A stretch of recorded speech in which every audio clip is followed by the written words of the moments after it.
अस्सलाम वालेकुम students, I hope आप सब लोग जो है वो ठीक होंगे। जी बच्चे, आज का जो लेक्चर है बेसिकली टॉपिक वो है जिसको हमने अपनी फ़िज़िकल क्लास में डिस्कस कर लिया था। फ़िज़िकल क्लास में हमने जो है वो एक टॉपिक, बस एक ही क्लास में हमने एक टॉपिक डिस्कस किया था, इंटीग्यूमेंट्री सिस्टम ऑफ इनवर्टिब्रेट्स। और ये वही टॉपिक है जिसको हमने कुछ उस क्लास में डिस्कस किया, और इसका जो रिमेनिंग पार्ट था इंटीग्यूमेंट्री सिस्टम ऑफ वर्टिब्रेट्स, इसको जो है वो हमने अपनी एक जो फर्स्ट ऑनलाइन क्लास थी उसमें हमने इसको डिस्कस कर लिया था। दोबारा इसके ऊपर रिकॉर्डिंग करके भेजने का मकसद आपको सिर्फ ये है कि आप लोगों ने, जो बच्चे उस दिन एब्सेंट थे, जिन्होंने ये लेक्चर्स नहीं लिए थे, जिनको इनकी समझ नहीं आई थी, वो जो है दोबारा से इसको सुन लें और उनको समझ आ जाए। और जिन बच्चों ने सुना है अगर उनके और लिया है लेक्चर और उसके बाद भी उनको कोई कन्फ्यूजन है, तो आई होप सो उनकी जो है वो इसमें क्लियर हो जाएगी। ओके बच्चों, इंटीग्यूमेंट्री सिस्टम का अगर आप इंट्रोडक्शन लें तो मुझे नहीं लगता आपको जो है दोबारा से इसके इंट्रोडक्शन की ज़रूरत है, बिकॉज़ आपने इसको जो है वो बहुत दफ़ा मुझसे ये एक टर्म सुन चुके हैं, इंटीग्यूमेंट्री सिस्टम है, ये क्या होता है, ये एक इंटीग्यूमेंट होती है। इंटीग्यूमेंट क्या होती है? ये किसी भी लिविंग ऑर्गेनिज्म की आउटर कवरिंग होती है जो कि उसको एक्सटर्नल इन्वायरमेंट से बचा के रखती है, जो कि उसको इंजरीज से बचा के रखती है। उसके अलावा और भी बहुत सारे जो है वो डाइवर्स फंक्शंस में ये इन्वॉल्व होती है। डाइवर्स फंक्शंस क्या के टेम्परेचर, बॉडी का जो टेम्परेचर होता है उसको रेगुलेट करती है, या फिर बॉडी के अंदर कोई भी जो वेस्ट मटेरियल्स होते हैं उनको बॉडी से बाहर एक्सक्रीट आउट करने में हेल्प करती है। साथ साथ में कहता है कि ये जो किसी भी ऑर्गेनिज़म को जो सन की हार्ड अल्ट्रावायलेट रेडिएशंस होती हैं उनसे बचा कर रखती है। तो सॉरी बच्चों, अगर आपको जो है वो बैकग्राउंड से बहुत सारी आवाज़ें आ जाएं तो उसके लिए आई एम सॉरी। मैंने जो है वो क्योंकि हमारा घर रोड पे है, बहुत सारी आवाज़ें यहाँ पे आती हैं। अभी भी मैं अपने रूम का जो सबसे बिल्कुल जो अंदर रूम है ना अपने हमारे घर में, मैं वहाँ पे हूँ, लेकिन इसके बावजूद भी मुझे लग रहा है कि आवाज़ें आपको डिस्टर्ब कर सकती हैं। तो इसमें बच्चों स्टार्ट करते हैं इनवर्टिब्रेट्स। बेसिकली इनवर्टिब्रेट्स वो लिविंग ऑर्गेनिज्म होते हैं जिनके पास किसी भी किस्म की कोई भी जो है वो आउटर कवरिंग, इनवर्टिब्रेट्स वो होते हैं जिनके पास वर्टिब्रल कॉलम मौजूद नहीं होता। तो अगर आपसे कोई वर्टिब्रेट्स और इनवर्टिब्रेट्स का डिफरेंस पूछता है तो इनका बेसिक डिफरेंस यही होता है कि जो इनवर्टिब्रेट्स होते हैं इनके पास कोई भी वर्टिब्रल कॉलम मौजूद नहीं होती, और जो वर्टिब्रेट्स होते हैं उनके पास एक प्रॉपर, एक वेल डिवेल्प वर्टिब्रल कॉलम मौजूद होता है। उसके बाद कहते हैं कि वर्टिब्रल जो होते हैं, इनवर्टिब्रेट्स जो होते हैं, इनकी आगे से बेसिक दो टाइप्स होती हैं। एक इनवर्टिब्रेट्स वो होते हैं जो जस्ट एक सिंगल सेल के ऊपर कंसिस्ट कर रहे होते हैं, और उसके बाद जो एक इनवर्टिब्रेट्स वो होते हैं जिनके पास जो है वो मल्टी सेलर होते हैं, जिनके पास ज़्यादा सारे सेल्स जो हैं वो मौजूद होते हैं। तो पहले हम स्टार्ट करते हैं वो इनवर्टिब्रेट्स जो कि सिंगल सेल होते हैं, जिनके पास जस्ट एक ही सेल होता है, जो जस्ट एक सेल के बने होते हैं। तो ऐसे जो सिंगल सेल इनवर्टिब्रेट्स होते हैं उनको हम प्रोटोजोन्स कहते हैं। इन प्रोटोजोन्स के पास सिर्फ एक ही प्रोटेक्टिव कवरिंग होती है जो कि किसी भी सेल के ऊपर मौजूद होती है, जिसको हम सेल की प्लाज्मा मेम्ब्रेन या फिर सेल मेम्ब्रेन का नाम देते हैं। तो आप कह सकते हो कि जो सिंगल सेल इनवर्टिब्रेट्स होते हैं उनके पास एक एक्सटर्नल आउटर कवरिंग होती है जिसको हम प्लाज्मा मेम्ब्रेन कहते हैं। यही प्लाज्मा मेम्ब्रेन जो होती है वो इनकी इंटीग्यूमेंट के तौर पर काम कर रही होती है। और इन सिंगल सेल में ये जो प्लाज्मा मेम्ब्रेन होती है ये बिल्कुल वैसे ही होती है जैसे कि किसी भी कॉम्प्लेक्स मल्टी सेलुलर ऑर्गेनिज्म के जो ज़्यादा सारे सेल्स की प्लाज्मा मेम्ब्रेन होती है, ये बिल्कुल उसके साथ आइडेंटिकल होती है। उसके बाद वो कहता है कि जो प्रोटोजोआन्स होती हैं इसके पास surface area to volume ratio जो होती है वो ज़्यादा होती है, बॉडी वॉल्यूम से ज़्यादा, मतलब इनकी जो ओवरऑल बॉडी सरफेस होती है वो ज़्यादा होती है। लिहाजा गैस एक्सचेंज हो गया या फिर वेस्ट का रिमूवल होना, जितने भी सॉलेबल बॉडी वेस्ट होते हैं उनको बॉडी से रिमूव करवाने के लिए जो है वो ये प्लाज्मा मेम्ब्रेन ही यूज़ होती है। और वो प्रोसेस जिससे गैस एक्सचेंज होती हैं या फिर ये अपने बॉडी के वेस्ट को बॉडी से बाहर निकालते हैं वो होता है डिफ्यूजन। तो डिफ्यूजन के बारे में आप बहुत अच्छे से जानते हैं कि बॉडी का एक जो है वो किसी बॉडी फ्लूइड का या किसी भी फ्लूइड का, किसी भी चीज़ का हाई कॉन्सेंट्रेशन से लो कॉन्सेंट्रेशन की तरफ जाना इज़ कॉल्ड डिफ्यूजन। बच्चे इस वक्त जो है वो जब आप साथ साथ में ये लेक्चर्स ले रहे होंगे तो मेक इट श्योर कि आपके पास बुक आपके साथ खुली हो, ताकि आप साथ साथ में बुक से भी जो है वो हाईलाइटेड करते जाएँ चीज़ों को जिनको हम यहाँ पर डिस्कस करते जा रहे हैं। क्योंकि यहाँ पर जो स्लाइड्स हैं उसमें जस्ट मैंने पॉइंट्स लिखे हुए हैं, डिटेल्स नहीं लिखी, ना ही लिखी जाती है, ना ही मैं लिख सकती थी, इसलिए जो है वो यहाँ पर जस्ट पॉइंट्स हैं। इन पॉइंट्स की कंप्लीट डिस्क्रिप्शन जो है वो आपको साथ साथ बुक से मिलती जाएगी। उसके बाद कहते हैं कुछ प्रोटोजोन्स होते हैं जैसे कि पैरामीशियम, उनके पास होती है एक पेरिकल आउटर कवरिंग होती है, यानी कि उनके पास प्लाज्मा मेम्ब्रेन के ऊपर एक जो है वो आउटर कवरिंग मौजूद होती है जिसको हम पेलिकल कहते हैं। इस पेलिकल का काम होता है इन प्रोटोजोन्स को एक्सटर्नल इन्वायरमेंट से प्रोटेक्ट करना, साथ में जो है वो इसको कोई भी जो है ना इसके ऊपर फॉर एग्जांपल अगर सीलियाज और फ्लैजेलास लगे होते हैं, सम टाइम पेलिकल के ऊपर सीलियाज और फ्लैजेलास लगे होते हैं, इन सीलियाज और इन फ्लैजेलास का काम होता है बॉडी को प्रोटेक्शन देना, बॉडी को मूवमेंट के काबिल बनाना, यानी कि बॉडी को मूव करवाने के लिए सीलियाज और फ्लैजेलास मौजूद होते हैं। तो वो प्रोटोजोन जिनके पास पेलिकल मौजूद होती है उसकी एग्जांपल में हमारे पास पैरामीशियम आ जाती है। उसके बाद जो है वो हम बात करते हैं मल्टी सेलुलर इनवर्टिब्रेट्स की। पहले हमने बात की सिंगल सेलुलर इनवर्टिब्रेट्स की, अब हम बात करते हैं मल्टी सेलुलर इनवर्टिब्रेट्स की। तो जो मल्टी सेलुलर इनवर्टिब्रेट्स होते हैं इनके पास एक प्रॉपर एक डेवलप इंटीग्यूमेंट मौजूद होती है। वो इंटीग्यूमेंट वही होती है जिसको आप एक एज अ स्किन भी ले सकते हैं। तो जैसे बेसिक पार्ट्स होते हैं, एपिडर्मस होती है स्किन में, वैसे ही हाइपोडर्मस होती है, डर्मस होती है, लेकिन हम क्योंकि इनवर्टिब्रेट्स की बात कर रहे हैं, इनवर्टिब्रेट्स के पास कोई ज़्यादा कोई डेवलप जो है वो मौजूद नहीं होती, स्किन मौजूद नहीं होती। इनके पास एक बॉडी की आउटर कवरिंग होती है जिसको हम इंटीग्यूमेंट कहते हैं। उस इंटीग्यूमेंट का सबसे पहला पार्ट एपिडर्मस होती है।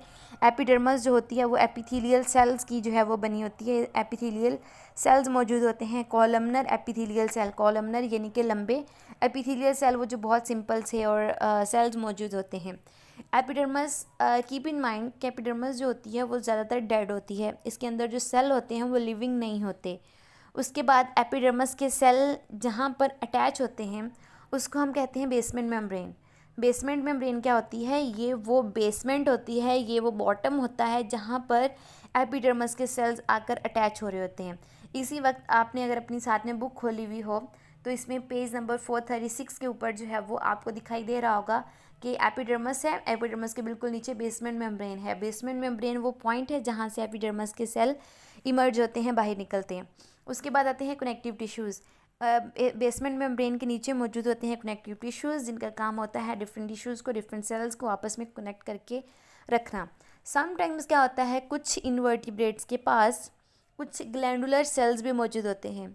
ग्लैंडुलर सेल्स कौन से होते हैं, ये वो होते हैं जिनका काम होता है स्पेसिफिक सिक्रीशन सिक्रीट करना, जो एज अ ग्लैंड काम करते हैं, जो स्पेसिफिक सिक्रीशंस को सिक्रीट कर रहे होते हैं। ये सिक्रीशन जो हैं वो कोई प्रोटीन, कोई म्यूकस, कुछ भी हो सकता है जो कि उस इनवर्टिब्रेट को प्रोटेक्शन देने के लिए, उसको जो है वो बाहर की हार्श कंडीशन से बचाने के लिए उसको जो है वो यूज़ हो सकता है।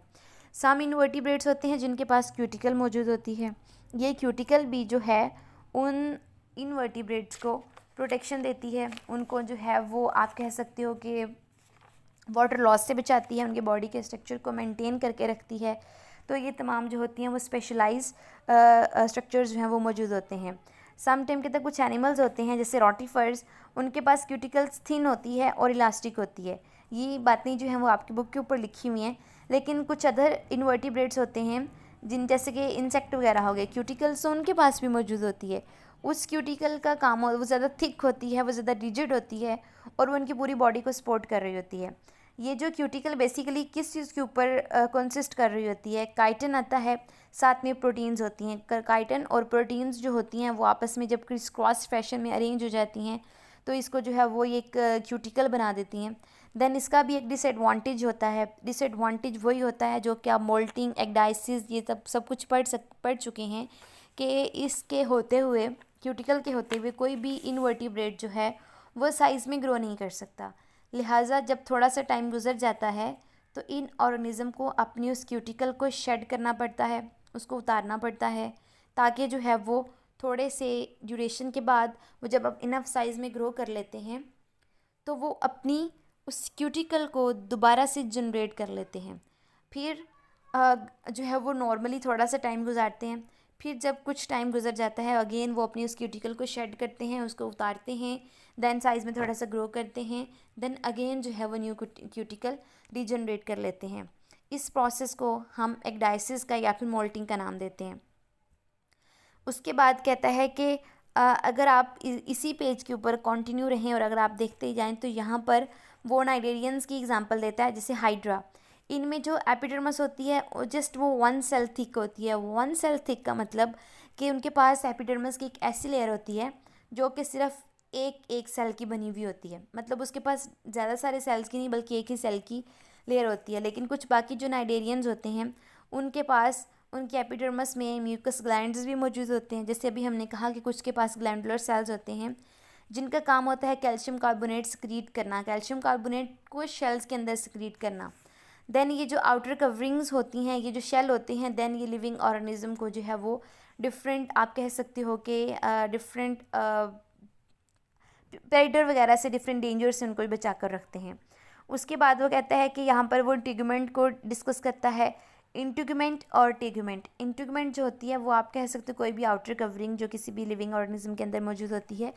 टिगमेंट जो होती है ना बच्चों की, बेसिकली कॉम्प्लेक्स सेंसेशियम होती है। अब ये सेंसेशियम क्या होता है? सेंसेशियम आप कह सकते हो कि जब बहुत सारे सेल आपस में फ्यूज़ कर जाएं, इस तरह से फ्यूज़ करें कि उनका जो है वो आप कह सकते हो कि उनकी जो प्लाज्मा मेम्ब्रेन है वो आपस में ख़त्म हो जाए और एक ही स्ट्रक्चर बन जाए और वो तमाम सेल्स के न्यूक्लियस जो हैं वो एक ही स्ट्रक्चर में आ जाएं। इस चीज़ को हम सेंसेशियम कहते हैं। दोबारा से बताती हूँ कि सेंसेशियम क्या होती है। जब ज़्यादा सारे सेल्स हों, सेल आपस में फ्यूज़ कुछ इस तरह से करें कि उनका जो है वो आप कह सकते हो कि जो उनकी आउटर कवरिंग होती है, यानी कि जो प्लाज्मा मेम्ब्रेन होती है, वो ख़त्म हो जाए और उनके जो न्यूक्लियस हैं वो तमाम एक ही जगह पर आकर इकट्ठे हो जाएं, मल्टी न्यूक्लिएटेड सेल्स बन जाएं। उस चीज़ को हम सेंसेशियम कहते हैं। तो जब किसी भी लिविंग ऑर्गेनिज्म की बॉडी की आउटसाइड पर इस तरह से सेंसेशियम बन जाती है, यानी ज़्यादा सारे सेल आपस में फ्यूज़ होते जाते हैं, उनकी प्लाज्मा मेम्ब्रेन ख़त्म होती जाती है लेकिन उनका न्यूक्लियस जो होते हैं वो वहाँ पर इकट्ठे होते जाते हैं, इस चीज़ को हम टिग्यूमेंट कहते हैं। तो इसमें अगर आप जो है वो इसको बस इसकी इतनी सी डेफिनेशन कर लें कि ये टिग्यूमेंट होती है, इस तरह से मौजूद होती है और ये लिवी फ्लूक्स वगैरह में, टैपवर्म्स वगैरह में मौजूद होती है। उसके बाद इसकी फर्दर जो डिस्क्रिप्शन, जो डिटेल्स हैं वो करने की ज़रूरत नहीं है। उसके बाद जो है वो कहता है कि आर्थ्रोपोड्स होते हैं, इनके पास भी एक इंटीग्यूमेंट मौजूद होती है बिकॉज ये स्पेशलाइज एक्सोस्केलेटन है। ये सारी बातें वही है जिनको हम अपने पुराने लेक्चर्स में जिनको हमने डिस्कस कर लिया है। उसके बाद जो है वो हम बात करते हैं वर्टिब्रेट्स की। वर्टिब्रेट्स जो होते हैं इनके पास सबसे एक जो डेवलप आउटर कवरिंग मौजूद होती है उसको हम कहते हैं कि स्किन इनके पास मौजूद होती है। स्किन बेसिकली वर्टिब्रेट्स का एक लार्जेस्ट ऑर्गन होता है और जो कि इनको प्रोटेक्शन देता है, वाटर लॉस से बचाता है, इनको बाहर की जो भी हार्ड कंडीशंस होती हैं उससे बचा कर रखता है। तो किसी भी लिविंग ऑर्गेनिज्म में, किसी भी वर्टिब्रेट में जब आप स्किन की बात करते हैं तो स्किन के जो है वो फॉलोइंग 3 टाइप्स पार्ट्स होती हैं। एपिडर्मिस होती है, डर्मिस होती है, देन हाइपोडर्मिस होती है। ये भी वो चीज़ है जिसको जो है वो हमने क्लास में डिस्कस किया। एपिडर्मिस जो सबसे आउटर होती है, जो सबसे एक आउटर लेयर होती है, जो डेड लेयर होती है, जिसमें जो है वो आप कह सकते हो कि वो डेड सेल्स मौजूद होते हैं। इसके अंदर ब्लड वेसल्स जो होती हैं वो इतनी ज़्यादा कोई डिपॉजिट नहीं हुई भी होती, नर्व एंडिंग्स इतनी ज़्यादा नहीं होती, ये लिविंग नहीं होती। लिविंग नहीं होती तो आपने जो है वो अक्सर नोट किया होगा आपकी स्किन के ऊपर किसी भी तरह की कोई जो है वो कोई एलर्जी हो जाए या कुछ भी हो जाए तो आपकी जो स्किन होती है वो ऊपर से उखड़ना शुरू हो जाती है और उखड़ कर उतरना शुरू हो जाती है। बेसिकली वो आपकी एपिडर्मिस के ही जो एपिथेलियल सेल्स होते हैं वही उतर रहे होते हैं और उनके उतरने से आपको ना तो कोई किसी किस्म का पेन महसूस हो रहा होता है, ना ही जो है वो किसी भी तरह की जो है वो और जो है वो फीलिंग्स आ रही होती हैं उसमें। तो बेसिकली वो क्योंकि वो डेड होती है, उसके अंदर नर्व एंडिंग्स कोई ऐसा मौजूद नहीं होती। जो सेकंड पार्ट होता है उसको हम डर्मस कहते हैं। डर्मस में कुछ कनेक्टिव टिश्यूज़ मौजूद होते हैं, इसमें नर्व एंडिंग्स मौजूद होती हैं, ब्लड वेसल्स डिपॉजिट हुए हुए होते हैं, इसके अंदर लिविंग सेल्स होते हैं। तो आपको स्किन, अगर आप एपिडर्मिस की थोड़ा सा नीचे वाली जो आपका स्किन का पार्ट होता है उसको आप डर्मस कहते हो, तो वहाँ पर अगर कोई आपको पिंच करता है या फिर थोड़ा सा डीप कोई भी चीज़ जो है वो लग जाती है तो आपको फ़ौरन से जो पेन होता है वो फील हो रहा होता है, यानी कि आपकी फीलिंग्स उसके अंदर जो है वो डिवेल्प हो रही होती हैं। ऐसा क्यों होता है?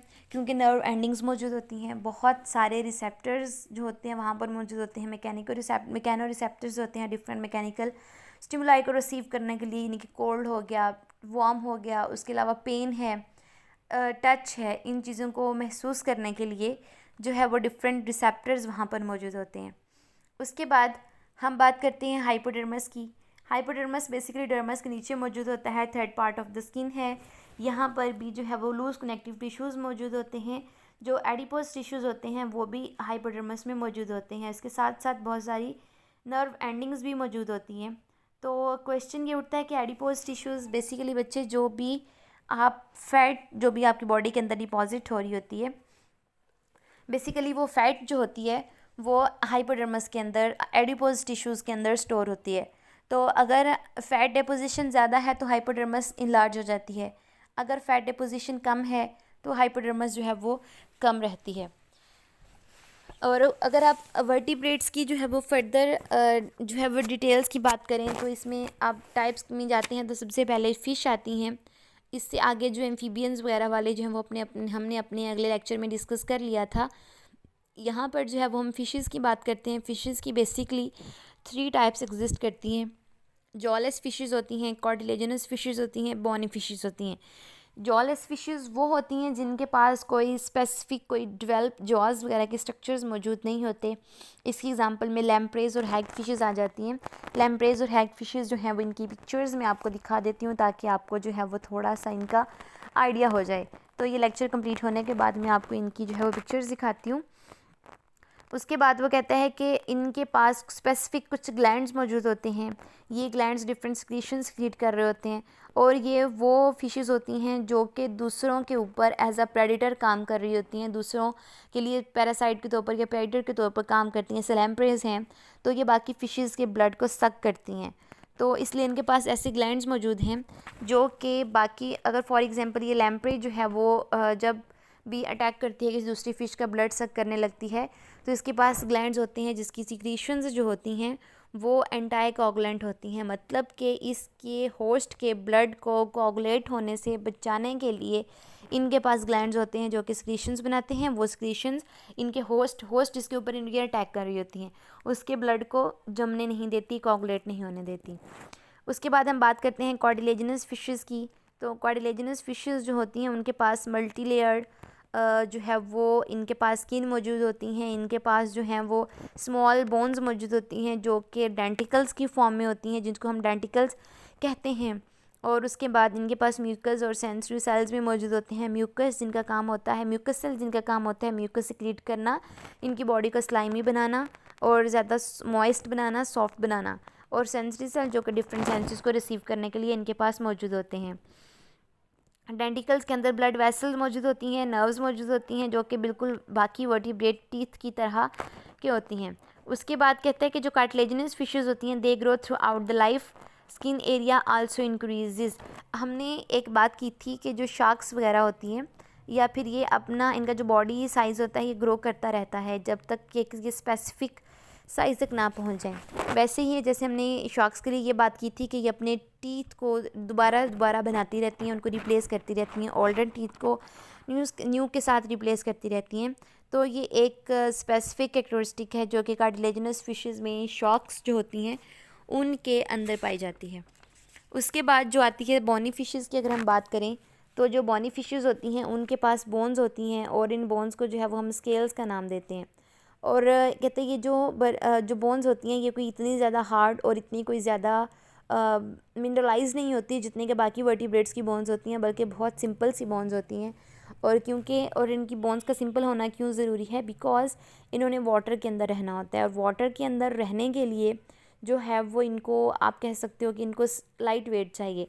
और अगर इनकी बोन्स बहुत ज़्यादा हाई हो जाएंगी तो इसलिए इनको जो है वो वाटर में स्विम करना थोड़ा सा इनके लिए मुश्किल हो जाता है। लिहाजा इनकी प्रेफरेंस में जो है वो इनके लिए लाइट वेट बोन्स इनकी पास मौजूद होती हैं। उसके अलावा इनके पास म्यूकस ग्लैंड्स मौजूद होते हैं जो कि म्यूकस क्लीट करते हैं। म्यूकस जो होती है वो इनकी बॉडी को स्लाइमी और मॉइस्ट रखती है। और उसके बाद वो कहते हैं कि एपिडर्मिस जो होती है वो म्यूकस के साथ साथ जो होती है इसके अंदर ये म्यूकस जो होती है वो पानी का और इनके आपस में जो फ्रिक्शन होती है उसको कम कर रही होती है। यानी कि क्योंकि जो फिशेस होती हैं उनकी स्किन बहुत ज़्यादा स्लाइमी और मॉइस्ट होती है, तो जो एक स्लाइमी सरफेस होती है, जो एक मॉइस्ट सरफेस होती है, वहाँ पर वाटर का मूव करना आसान होता है। एज अ रिज़ल्ट इनकी बॉडी के दरमियान में और वाटर के दरमियान में जो फ्रिक्शन होती है वो कम हो जाती है। अगर इनकी बॉडी जो है वो इतनी ज़्यादा स्लाइमी ना हो तो क्या होगा कि इनकी जो फ्रिक्शन है इनके दरमियान और वाटर की फ्रिक्शन जो है वो कम नहीं होगी और इनको जो है वो स्विम करना इनके लिए आसान नहीं होगा। साथ में कुछ ग्लैंड्स ऐसे भी होते हैं जो कि कुछ इरिटेटिंग और कुछ पॉइजनस सिक्रीशन क्रिएट करते हैं। ये इरिटेटिंग और पॉइजनस सिक्रीशन बेसिकली आप कह सकते हो कि ये इनके लिए एक इनका एडॉप्टिव मैकेनिज़्म होता है जो कि इनको हेल्प करता है किसी भी दूसरी फ़िश के अटैक से या फिर किसी भी दूसरे लिविंग ऑर्गेनिज्म के अटैक से जो है वो इनको बचा कर रखती हैं ये पॉइजनस या फिर इरिटेटिंग सिक्रीशंस। तो ये तमाम फ़िशेज़ की बातें थी और ये वही थी जिनको हमने अपनी फ़िज़िकल क्लास में डिस्कस किया है। अब इसके बाद मुझे नहीं लगता कि आपको जो है वो किसी भी किस्म की कोई भी कन्फ्यूजन जो है वो बाकी रहेगी। तो अगर अब इनमें से जो है वो कार्टिलेजिनस फ़िशेज़ और जो दूसरी हैं बोनी फ़िशेज़ और इन तमाम की जो है वो मैं आपको डायग्राम दिखाती हूँ इनकी फ़र्दर जो है वो डिटेल्स पर जाने से पहले। जी, तो बच्चे आप यहाँ पर देख सकते हैं कि इनके पास कोई भी किसी भी किस्म की जो है वो ये बेसिकली जॉलेस फ़िशेज़ हैं। इनके पास जॉज़ नहीं होते, कोई ऐसा वेल डेवलप बोन्स वगैरह इनके पास मौजूद नहीं होती। ज़्यादातर जो हैं वो जॉज़ लेस फ़िशेज़ में कुछ ऐसी टाइप्स भी एग्जिस्ट करती हैं जो कुछ ऐसी टाइप भी हैं जो अब एक्सटिंक्ट हो चुकी हैं, जो अब यहाँ पर एग्जिस्ट नहीं करती। लेकिन इसके बावजूद भी बहुत सारी टाइप्स जो हैं, बहुत सारी स्पीशीज़ जो हैं जॉलेस फ़िशेज़ की वो यहाँ पर एग्जिस्ट कर रही होती हैं। उसके बाद जो है ये आप देख सकते हैं कार्टिलेजिनस फ़िशेज़ हैं, शॉक्स के साथ मिलते जुलते होती हैं। इनकी पूरी की पूरी बॉडी जो है वो कार्टिलेज की बनी होती है और इसमें जो है वो ऐसे कोई ज़्यादा डेवलप मिनरलाइज्ड बोन्स मौजूद नहीं होती। और उसके बाद जो है ये यहाँ पर आप बोनी फ़िशेज़ देख सकते हैं। बोनी फ़िशेज़ बच्चे बेसिकली ये वो फ़िशेज़ हैं जो कि हम जिनको हम जो है वो अपनी डाइट में भी यूज़ कर रहे होते हैं, वो भी सारी बोनी फ़िशेज़ में ही आती हैं। इनकी ही आगे से डिफरेंट जो है ना वो क्लासेस होती हैं। ये वो फ़िशेज़ होती हैं जिनको जो है वो हम अपनी डाइट में यूज़ कर रहे होते हैं, जो कि बहुत इंपॉर्टेंट सोर्स होती हैं फॉर द प्रोटीन्स और ओमेगा 3 का बहुत ही इंपॉर्टेंट सोर्स होती हैं और जो बहुत ज़्यादा डॉक्टर्स की रिकमेंडेशन होती है कि हमें जो है वो इनको यूज़ करना चाहिए। ये बहुत ज़्यादा बेनिफिशियल होती हैं हमारे लिए। अब जो है वो हम कार्टिलेजिनस फ़िशेज़ की कुछ जो है वो इनके स्ट्रक्चर और डेंटिकल्स को थोड़ा सा एक बार देख लेते हैं एक नज़र। ये बेसिकली डायग्राम है जो कि मैंने आपकी बुक से अभी बनाई है। इसमें अगर आप जॉलेस फ़िशेज़ की एक फ़िगर देखते हैं तो इसमें वो सबसे पहले कहते हैं कि फ़ैट सेल्स, मतलब कि ये वो बॉडी की जो है ना वो कवरिंग है जहाँ पर फैट्स की डेपोजिशन हो रही होती है। उसके बाद बेसमेंट मेम्ब्रेन है। बेसमेंट मेम्ब्रेन बेसिकली वो मेम्ब्रेन होती है जहाँ पर बहुत सारे डिफरेंट सेल्स जो है ना वो आकर अटैच होते हैं। उसके बाद ये आगे से डिफरेंट सेल्स हैं, इनमें ग्लैंडुलर सेल्स हैं, म्यूकस सेल्स हैं और उसके बाद जो है वो small mucus cells, large mucus cell, small mucus cell और देन म्यूकस कोट। मतलब कि म्यूकस ये जो सेल्स हैं small mucus cell, large mucus cell, ये तमाम मिलकर जो है वो म्यूकस सिक्रीट कर रहे होते हैं और ये म्यूकस जो है ये सारी आपस में मिलकर एक कोट बना देती है किसी भी फ़िश की स्किन के ऊपर और ये पूरी जो है ना ये सारी मिलकर एपिडर्मस बनाते हैं। तो एपिडर्मस में आप देख सकते हैं कि इसमें बहुत सारे ग्लैंडुलर सेल्स भी आते हैं, इसमें म्यूकस सेल्स भी आते हैं। देन जो म्यूकस कोट आ जाता है देन वो एपिडर्मस के ऊपर मौजूद होता है।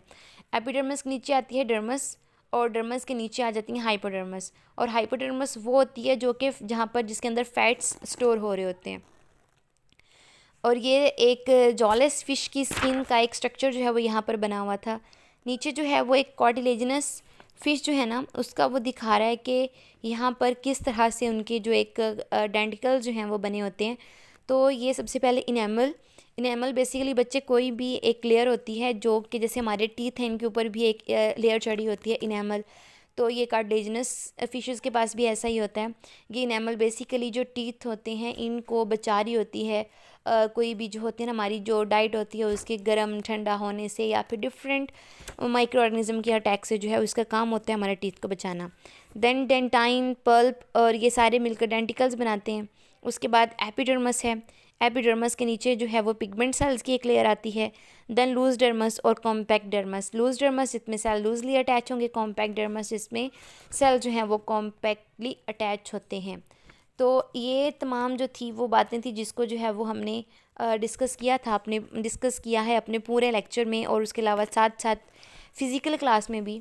अगर इसके साथ अगर अब इस लेक्चर में कोई भी किसी भी किस्म की कन्फ्यूजन होती है तो आप लोग जो है वो मुझे दोबारा से बता सकते हैं, हम इसके ऊपर जो है वो डिस्कस कर लेंगे। वरना तो मुझे लगता है कि अभी तक इसमें अब कोई जो है वो कोई भी बात, कोई भी पॉइंट ऐसा स्किप नहीं हुआ होगा। सो बच्चों, thank you so much for your attention. आज के लेक्चर में बस इतना ही था।